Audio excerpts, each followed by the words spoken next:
Hi everyone, welcome. I'm down here in my wormery preparing to check in on a pair of red wiggler worm bins here. And the last check-in occurred 14 days ago. Previously there'd been a 13-day interval between feedings, and I knew there was a 12-day interval between that, so we've been gradually increasing the span of time between the feedings lately. The last feeding included bedding, but no bedding that would take a really long time to break down, such as leaves, all the leaf stems and stuff. So last time we'd already complied with the plan to go forward with sort of soft, easy to break down beddings, because, you know, at this age it's fair to assume that we're going to be wanting to harvest the accumulated castings soon and get the worms working on a nice fresh new environment. Now you saw how the plastic had been cinched in from the edges. Usually my plastic covers are spread out so that they cover as much area as possible, whereas last time when we finished here we thought we would try to give the system more access to drying around the edges by not covering there. Little pockets of springtails here and there. What we had been dealing with previously had been just springtails all around the edges, but now they're just kind of coming inboard a little bit. So watermelon rind was the feeding last time, 2 weeks ago, 14 days ago. So I don't expect to see any leftovers. Today's feeding, you know, includes a couple coffee filters. So those coffee filters that we removed can be used as supplemental bedding. I've got my prepared bedding. I got some used paper towels here to use as bedding too. There's an apple, a pear, I see some celery, some carrot peels, a banana peel I believe. So we got an assortment of things to give the worms today. So I've already encountered a couple slow composting items, such as a pumpkin stem here and that outer husk of a mango seed. Things that will, at this rate, probably accompany the worms to their new home when the time comes to move them on. I'm already seeing some leftovers of things. Oh yeah, these are the systems where we fed these yams. And their skin just keeps sticking around. These yams must have been fed like a month and a half ago. I don't even know, maybe longer. But the skin of those things is lasting almost as long as a pumpkin stem. And let's see. As far as leftover beddings, found a couple very, very old, slow composting leftover foods. Here and there I see some signs of my prepared bedding with shredded paper and cardboard strips in places everywhere. And for today's feeding, I figured we'd give them a little bit more of that sort of prepared bedding. Those napkins, what else did we want to give as bedding today? Well, I think just with that stuff we'll do fine, except no new leaves anymore. The system already has its fair share of leaf stems to be broken down. And what's in here already it'll break down nicely over time, but we just have to be patient for that. Alright, it's fair to assume that we're going to find similar slow composting items, and we've already bumped into the husk of the mango seed.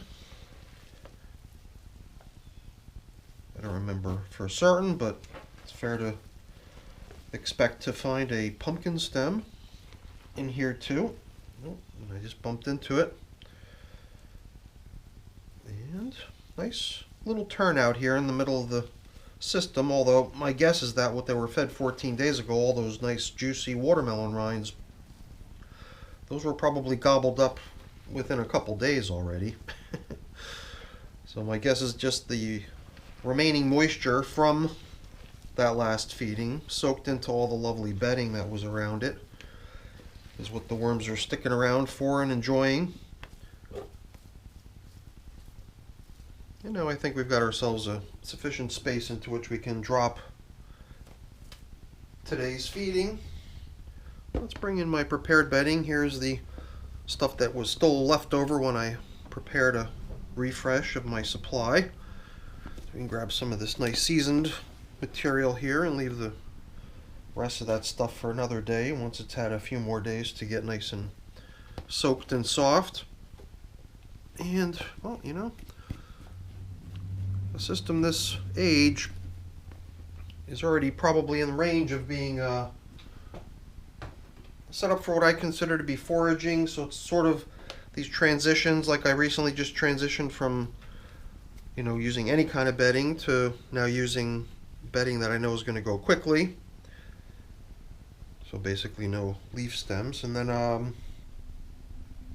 at some point soon I'll actually consider myself as being in a different phase of the system's, you know, ongoing life cycles, which is I'll go from what I consider to be regular composting to what I call foraging, where I continue to come down here with foods and kitchen scraps and keep feeding them, but no new bedding gets given to them. And the whole idea there is to let the worms really work down any residual bedding that's still mixed in the bed, and try to help us work towards a nice batch of vermicompost. So let's get these old slow composting objects back in the line of fire. I've already thrown in the coffee, a day's supply of coffee, as well as a couple bits of paper products. But I think the main course is yet to come. So we've got an entire pear. We'll put the entire pear here into bin number 1, and then an entire apple over here into bin number 2. So maybe that's where we're going to end up coming back to a nice little worm party going on. So let's see. This is a paper towel too, pretty heavily worked from a little cleaning job. So let's go 1.5 more of those. So this is the stem end of a head of lettuce. And I don't know about banana peel. Is that what this is? No, this looks more like something else. Potato peel maybe. Celery. I see like white carrots or parsnips, or is that what that is? That's what that is, the end of the parsnip there. And kind of this stringy fibrous stuff out of celery. Alright, not sure if we divvied all that out evenly, but I think it was pretty close, if you ask me. And, well, you know, still got some more bedding type stuff to drop in here. We want the worms to work on for us. And, you know, system that's been fed this many times already over its life probably had plenty of grit applied already, so I don't worry that much about always going for my grit.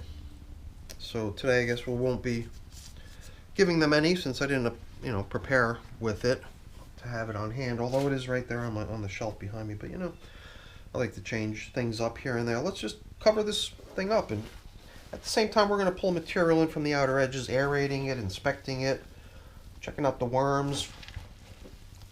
And yeah, you know, down low there's a really high degree of moisture, but luckily there's a lot of bedding mixed in everywhere, so that's going to just cause worm traffic and tilling up of the material throughout.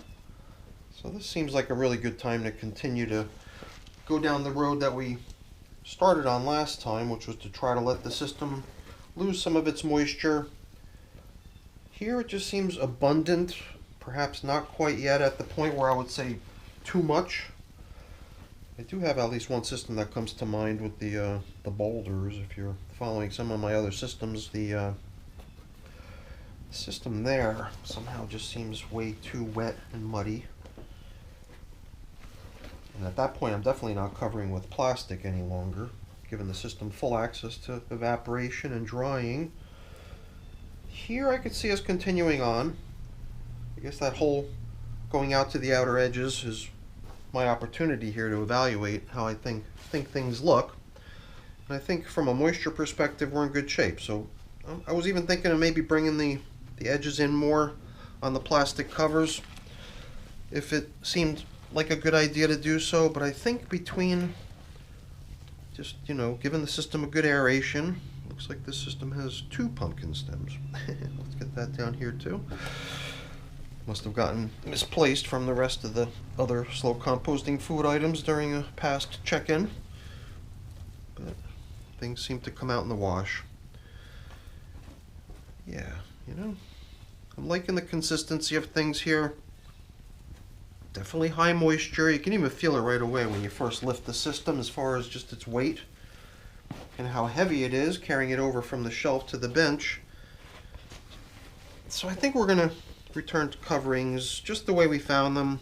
Definitely cinched in from the edges to allow for a little bit of evaporation to occur, but we don't need to kick some sort of serious drying initiative into action here. I think we're actually in a really good position from the moisture levels in here.